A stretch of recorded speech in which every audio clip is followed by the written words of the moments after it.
every year. I think JT has the same haircut that Javier Bardem had in No Country for Old Men. He sort of looks a bit like a serial killer. If he wasn't such a good bloke, you'd imagine he's probably massacred 1,000 prostitutes already. Yeah. I had big raps on Damien Cook early this year. Successful Origin series. He's made the Kangaroos. I was complimenting him early, to be fair, but mainly his moustache. You know what I have noticed about the women's game is their hairstyles. You're going to have long hair and play the game. You're going to have to keep it pretty tight, but I'd like to see him go the next level and shave the head. So you just want 34 baldies out there in or the at women's least game? one or two in the halves. Well, Chip, look, we don't like to say that we're trendsetters or that we're famous, although we do say that regularly to everyone in our own personal lives. Oh, mostly to people that'll listen. Yeah, exactly. So not so much our family. Diminishing supply for some reason. Yeah, I only know about a handful. Count them on one hand now. Yep. Mum's turned her back on me. Has she? Yeah. I was wondering when that had happened. Last week. Yep. Yeah, she said, I don't know, something about... I don't know you. You're not mine. Yeah, I shouldn't have tried to cut her out of her own will. But look, having said all of that, we've managed to secure an interview with a very famous gent, a very high-profile St George Illawarra Dragons fan. Do you know who I'm talking about? High-profile St George Illawarra fan. Wayne Bennett? He probably could be, yeah. The way he coached the Broncos this year, I think he was still a fan of He St might George. still be bleeding red and white. I think so, based on that finals game last year. Well, there's red, white blood cells, aren't there? So Are there? there's white and red blood cells. But look, we're not scientists, mate. But I will tell you this: it's Mr. Mark Latham. Oh, fantastic! I like Mark. He was on not so long ago. He was very courteous to talk with us, and we're just about to call him right now. Hello. Mark Latham, welcome back to the Voluntary Tackle, mate. How you going? I'm really well. How are you fellas been? We've been well, mate. Look, it's obviously been a long time since we spoke, Mark. The last time we had a chat, you were very bright-eyed and bushy-tailed about the Dragons season. We thought we might start there, mate. In a nutshell, what went wrong for the Dragons this year? Well, they played football past May. You know, if they just stopped the comp in May, we'd be the premiers. And I think this has got to be a rule change that the hierarchy consider, because it's a cruel fate for us Dragons fan to watch the end of season fade out every year. So we just like to be known as the May premiers. So in a way, Mark, you're saying, you know, it's sort of a progress of a kind. You've expanded from the April premiers and you're saying now it's the May premiers. Those end of season fade outs are an issue, and the floggings they copped by the Dogs and the Eels were pretty demoralising at the time. But it's also true they bounced back with a fantastic win against the Broncos in Brisbane in the first week of the finals, and were pretty unlucky, really. I mean, some brain explosions cost them badly against the Rabbits, so they could have got through to the second last week or even beyond. I always thought that with Ben Hunt coming in and some other new players, they were going to take a season to gel. You'd have to think that they're a better prospect to, get further into the finals next year. Let's also remember for the Dragons that a lot of people were saying they'd be wooden spooners, that, they were really, really going to struggle this season. So they answered some critics, played some really good footy in the start of the year, but I think their main issue is that big power game they play in the forwards early on and the fitness level they reach early in the season. They need to pace themselves a bit better, because you can't keep that up for the full season. And, the Roosters showed how if you pace yourself into August and September, you're going to have a much better outcome in the end. Look, do you reckon we might be able to organise a mid-season coach swap for you guys to kind of get around this April shift that seems to go on each year? That's a great idea. McGregor is the best early season coach in the comp, and you should bottle that up till about the middle of June, probably, State of Origin time, and then swap in with Trent Robertson. I think would be the ideal Dragon season. You've really come on a good strategy there, and these coaches are swapping at unexpected times, so why not mid-season? I've actually got another take on it for you, Mark. I'm not sure if this is an idea or not, but seeing as the Dragons are so proficient at, topping the table around April, May, could they not, maybe create a trophy especially for the Dragons, and you guys just start a trophy cabinet, but just full of May premierships? Yeah, we've got that. It's chock-a-block. The cabinet, you can't get any more trophies in there. It's absolutely overflowing. So that's how we Dragon fans live our season out, with our little trophy replicas there as the May premiers. It's glorious. I suppose, it's like the Rocky Balboa movie when his trainer Mickey tells him he had a prime. This is what I look like in my prime, and Rocky, who's down on his luck at the time before the first fight with Creed, yells down the stairs to Mickey, "At least you had a prime. Where's my prime, Mick?" Well, for the Dragon fans, at least we have a prime. It runs through to about the first week in June, but at least we have something to cheer for. Unlike, say, the hapless Eels, who had a shit of a season, the Cowboys very disappointing, and the Titans, who were never going to win anything. So at least we had a prime. Yeah, that's a good point. That's a good point there, Mark. Now, look, just another thought here. Do you think that the signing of Jared Hayne might lift the Dragons to premiership level come September? Yeah, I think that would be a good move. I know he's got his critics out there, but some of the form he showed through his career has been phenomenal. And I talk with my son. He's a Tigers fan. We talk footy all the time in the winter months, and one of my complaints during the season was that we didn't have a decent utility back. We had Kurt Mann. God save me. Kurt Mann. He's just bloody dreadful. Useless. And we need a quality utility back to fill the inevitable injuries, because it seems, you talk about the late season fade. Gareth Widdop's injury seems to be part of that. And when he's not there, the team struggles. So you need someone who can fill in the halves, at fullback. Even the scenario, say McGuinness was injured, they could move Hunt to hooker, which is perhaps his best position. Widdop to halfback and play Jared Hayne at 5'8". Without that cover, putting Kurt Mann in at 5'8", I'm sorry, he's sort of a try-hard player, but he just hasn't got the class to carry you through finals football as we saw in the game against the Rabbits. I agree with you on Kurt Mann there, Mark. I sort of feel like he has good utility value, but more in off-field positions, like parking the cars for the players, peeling the oranges, potentially maybe even wiping the whiteboard down for the coach every now and again. I think he'd be really good at strapping knees. I think that'd be his main forte, strapping knees and shoulders. He's probably just missed his forte, Mark. But look, obviously we'll leave that little scar of the St George alone, but there's obviously an air of optimism about what you're saying there. But as Roosters fans, you may remember we are Roosters fans, and we apologise in advance for being open about that.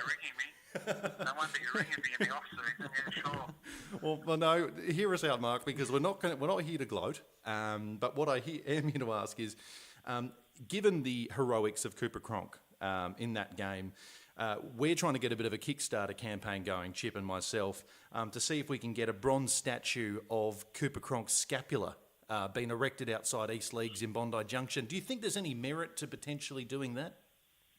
Absolutely. I think he should have been awarded Coach of the Year just for his one-game coaching performance in the grand final, standing behind the ruck, standing behind the defensive line and barking orders. It was the best on-field coaching performance since Alan Langer was in his prime as the runner for the Broncos. So it was an amazing performance. I was talking to someone the other day about it. We will never again see a game played by Cooper Cronk in a big match of such a unique contribution to a team's success from a bloke who couldn't scratch his nuts. His arm was that sore, and basically the only way he could tackle was to throw his body in front of the oncoming rampaging traffic. Could have been another job for Mann there, ball scratcher. Very true. So it was an amazing performance. It was gutsy, but you still got to wonder, should he have been out there really? I mean, the Roosters won the grand final with 12 and a half players. You're right, Mark. And look, on the show, we've actually, as you said, I think it is unprecedented. I don't think I've ever seen a player run on with the deliberate intention never to touch the footy, which is exactly what Cooper did. But we kind of feel like maybe Cooper Cronk sort of revolutionised the game and might be implementing a sort of 13-man lollipop role, like the lollipop man holding the signs. There's no doubt the Roosters are trendsetters. They've won the comp and have done it with a bloke just coaching on the field and barely touching the ball. And I think it's up there with the other contribution from the great Rooster who's helped them win the comp, barely touching the ball, and that's your salary cap accountant who's put in a phenomenal performance. We're so good off the ball, Mark. We're incredible. Sorry, Chip, you've got a question. I do. Look, Mark, moving to international matters here, and recently the New Zealand Rugby League team met up with Liverpool FC. Now, they greeted them with an impromptu haka. Now, do you think there's a danger of overusing the haka these days? No, I don't think you can get enough haka. The proper haka, I think you can't get enough. It's just magnificent. Even the Tongan haka, where they sort of had Fafita peering out of the middle of their circle, even that sort of evolved into something decent. It's scary, isn't it? I can't get enough of the haka. Every time I see a New Zealander, I want them to break into a haka. And of course, the great tragedy is Australia had a war cry. Was it in the past season or the one before, where Cameron Smith was sort of imitating a wallaby in the middle of the Jonathan Thurston orchestrated Australian circle? Yeah, it didn't go down so well, did it, Mark? No, we really... It had all the ferocity of being savaged by a dead sheep. It was all the ferocity of being hit over the head with a wet lettuce. It was pathetic. You're 100% right there. Australia's got, as long as JT's in charge, Australia's got no war cry to commend it. Absolutely feeble. But New Zealand and now the Tongan haka, 10 out of 10. So, Mark, I'm thinking about actually instigating here with Eamon a voluntary tackle haka. So we're thinking we might come up with some kind of ceremonial dance for our football podcast. What's that? You just drop on the ground and sort of do the dead ant? Yeah, it's a very voluntary haka. It's a bit wet lettuce, but we're trying to imitate Cameron as best we can. And if you've got any input for us on that, we'd certainly. Just imitate Cameron Smith. We need to see more of that Australian performance. It deserves greater coverage. You watch those shows on Fox Sports, Matty Johns and the Professor and all that. Wouldn't you think they'd play more of the Cameron Smith fiasco as comedy value? It's incredible, isn't it? But you know what? There's one of our Twitter listeners, Corey Farrell, came up with a great idea. He thought that Fox News should potentially, Mark, invest in a new show, but instead of having Cameron Smith harass referees in their off time harass Cameron Smith just in his regular life, down at the supermarket doing the banking, just hanging with the kids, and just have his personal life questioned at every vantage point. Yeah, I think they should be right outside his kid's school there in the 40-kilometre zone, timing his car and dobbing him in if he's doing 50, They really should monitor this bloke and get even. I agree. I'm absolutely with you, Mark. Look, it does dawn to us, I know we were going to mention a lot of the coach swapping going on at the moment. Just very broadly, why do you think there's so much musical chairs going on in the coaching ranks? Oh, disloyalty. No one's got any affiliation, loyalty to the club mascot, the brand, the jersey. The coaches used to die for the jersey. They used to be the captain coach. I love the era when there was the captain coach. But now they just flit off for $1. Poor old Ivan Cleary's going back to the Panthers so he can be sacked a second time by Gus. Totally disloyal to the Tigers. Anthony Seibold, he had a good season there at the Rabbits. Wouldn't you think he'd see that through for another 3 or 4 years and develop the team? And he's changed their playing style. They're playing what's in front of them and so forth, more spontaneous footy. He's pissing off to the Broncos. And now we've got a ridiculous situation. He's going to do a coach swap with Clint Eastwood, but it won't happen for another 12 months. So they're going to be coaching teams. Everyone knows they're going to piss off at the end of the season. And what that does for morale, it's questionable. Kind of agree with you there, Mark, but the good news for the Dragons, obviously, the Big Red V, I don't see Mary McGregor heading anywhere anytime soon. No, that was the worst aspect of beating the Broncos in Brisbane, that we kept McGregor as coach. If they'd bombed out and been a total end-of-season fade, we could have got rid of Mary and maybe snared Michael Maguire or someone like that. Desi Hasler, I think Des Hasler would be a great coach of the Dragons. I've got no rap on McGregor, but because he doesn't pace them properly through the season. But we're stuck with him for another year and we'll see how he goes. So, look, Mark, do you think it would be beneficial to actually have 2 coaches in a season, a bit like Manly, having Des Hasler and Trent Barrett? Do you think that's going to be helpful for Manly? Well, they've got to get rid of Barrett, haven't they? Barrett dogged it at the Dragons. The time he walked out on the Dragons and went to England? Shocker. You guys have long memories, you Dragon fans, Mark. Yeah, no, we have grievances, and we haven't forgotten that one. But there was a time where 2 coaches was kind of in fashion. I think the 1987 grand final for the Raiders, they had the young Wayne Bennett as their coach, and Don Ferner, is that right? Tim Sheens. No, Tim Sheens. Yep, Timmy and Sheens. Wayne Bennett were coaches of the Raiders in their 87 grand final year. They lost to Manly in that decider. And there was also a time the Dragons had two coaches. Did we have David Waite and Andrew Farrow were joint coaches, something like that? It was in the 90s, was it? Shortly after the merger. I think David Waite might have got the gig, and I think Farrow might have been the assistant coach. Because I guess there's a bit of politics at play there, isn't there, when there's a merger? Look, I haven't got the exact year, but at the time the Dragons had co-coaches. So it was around. Obviously, it didn't work very well. Imagine being the co-coach with Wayne Bennett. Ooh. But you wouldn't get a word in edgeways. No.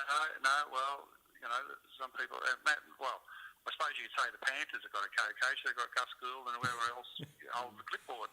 Yep. And that hasn't worked very well. So no, I think the coaching style is going to be solo, and the challenge for Manly is to pay out Barrett and get rid of him because it's such a toxic memory of what happened in the season past.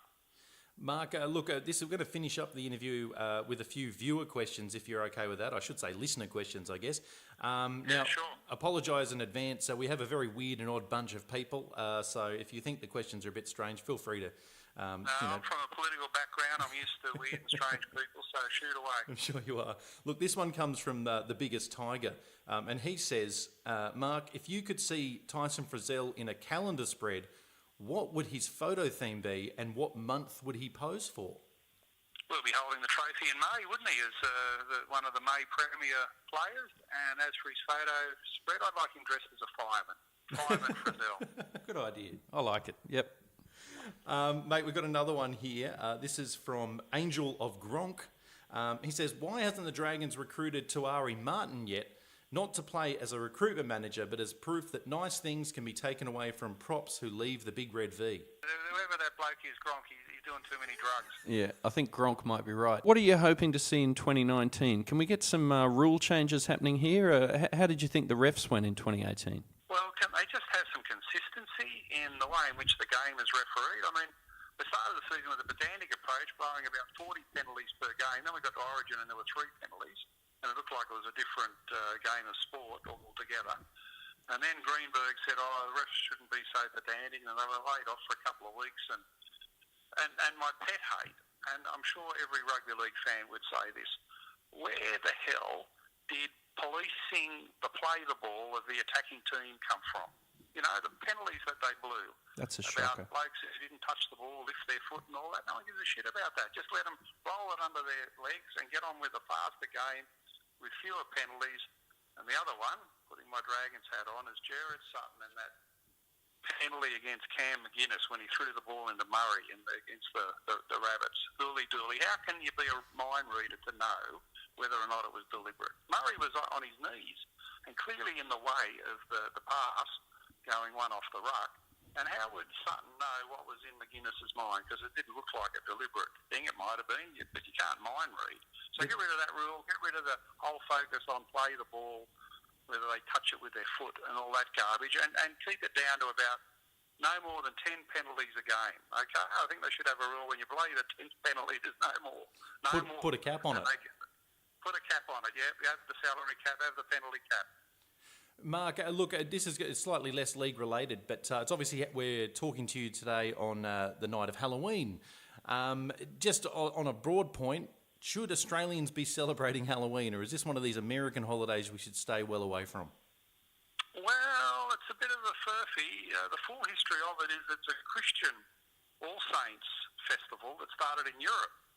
And the Americans, in typical American style, sort of grabbed hold of it and commercialised it and turned it into a money-making commercial venture with lots of media coverage. But it's actually started in Europe as a Christian tradition.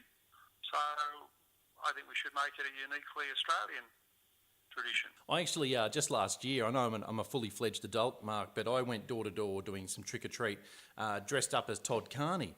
And you've never seen people who they're scared the absolute shit out of them. I've never had so much candy come my way. Yeah, you could for the bubbler, and you could get Russell Packer out there to help fertilise the lawn as well. That's the trick or treat part, I assume. Mark, we won't take up any more of your time, mate, but it goes without saying we really appreciate you taking time out of what we know is a busy schedule to chat with a couple of idiots who talk into a microphone every week about the greatest game of all. But thanks so much, mate, and hopefully we'll have you on the show again. Thoroughly enjoyable, and congratulations to you Roosters guys in winning the comp. You were the October premiers. Yeah, that's right. One better than my team. With the best interest rate on those very legal books. Yeah, no, your accountant. He's a legend.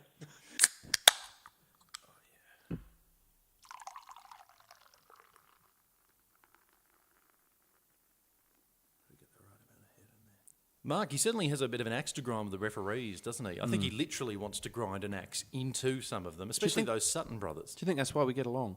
Probably. Yeah. We none of us like them, do they? Not really. But we don't want to see violence. Well, oh, that's right. You had that thesis, didn't you? You know. Yeah. I don't know if I necessarily need to. I mean, if I can record it and watch it later, that's fine. It doesn't need to be live. Oh, okay. Is this a bit like a really gruesome version of the UFC? You know, I'd love to see a bunch of refs take on someone like Conor McGregor or Mike Tyson or something. Just like a charity round for charity. Right. Except the refs couldn't get away. They were trapped in a cage. Yeah, like an octagon. Yes. Okay. And would there be booby traps? You know, where if, say, for example, Tony Archer hit the wrong lever and he got sliced in two, would something like that happen? It's a bit like that movie, The Cube. Yeah, like the cut slide where you get that cut and then you... Yeah, that's right. We talked about that last week, didn't we? Yeah, we did. Yeah. We're really violent people. Well... I never really thought about it, but... Oh, well, let's end this and go punch on down the pub. Okay.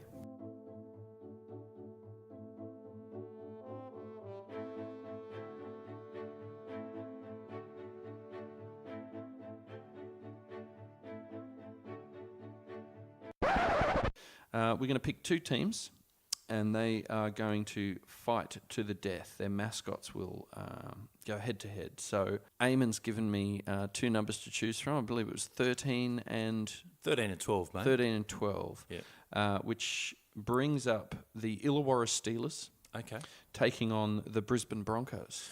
Ooh, interesting matchup. I can imagine historically on the field, the Broncos would have had the edge over the Steelers over the years, but in real life, which mascot would prevail in a fight to the death between what is essentially a really angry horse versus an angry man in armour?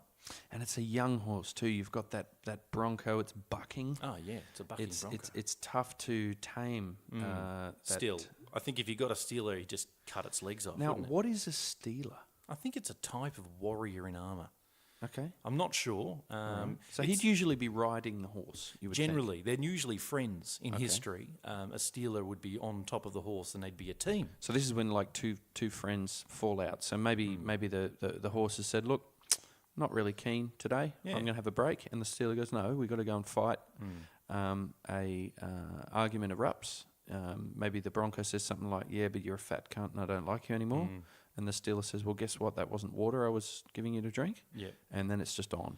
I've got to say, I think as a Steeler, he's missed a trick there because he had a talking horse. He should have just toured it around the country and made a fuckload of money off it. Didn't they make a movie about that kind of thing? Probably starring TV Clint series? Eastwood or something. Oh, Mr. Ed. Mr. Ed. Yeah. Do you know how they made it talk? Fun fact. They used Vegemite? Peanut butter on the gums. Was it peanut butter? Yeah, I knew it was some kind of spreadable. And imagine if it had a peanut allergy. That's sort of like... maybe that's what it was. Horse abuse, Maybe it was the allergy that actually made it kind of go... Yeah, it was having mini strokes. Yeah. But let's come back to the point of the story, which is who would win between a Steeler and a Bronco. Who's at home, out of interest? Well, the Steeler is at home. Okay. Yeah. Where is a Steeler's home? Illawarra. Okay. Or it was. That's right. The Steel Town makes a lot of sense. And the Bronco, let's see, obviously a fish out of water tale, isn't it, Chip?